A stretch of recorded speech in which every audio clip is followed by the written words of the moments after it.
Yeah, so what we're trying to do is that we acknowledge that at the post offices especially, the time that we're going to get the category that's 65 years and over is mostly going to be on the pension days between the government and the NIS pension.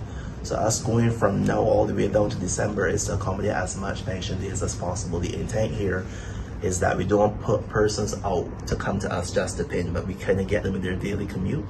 So we're trying to get as much pension days as is possible before we decide on a different strategy to get them to be able to pin.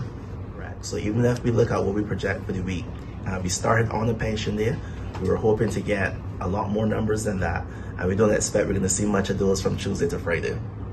They're not going to come back out to the post office until the next one. So we expect to see low numbers today all the way through to Friday. And like I said, that's going to prompt whether or not we have to go to other locations where persons require. Well, there are people who are not pensionable age who have already paid.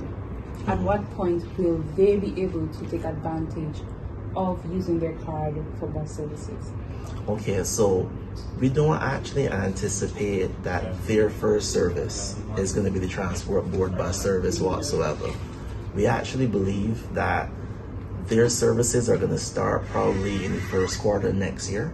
So for example, we are working with the varying financial institutions, specifically the bankers, in getting them in a position that they can also access the PIN protected part of the card.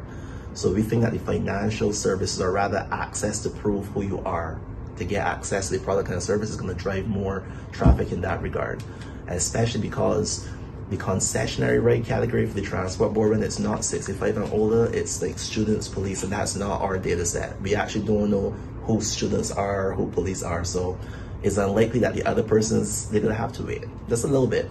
But the developer portal will be launched in December. That's our target.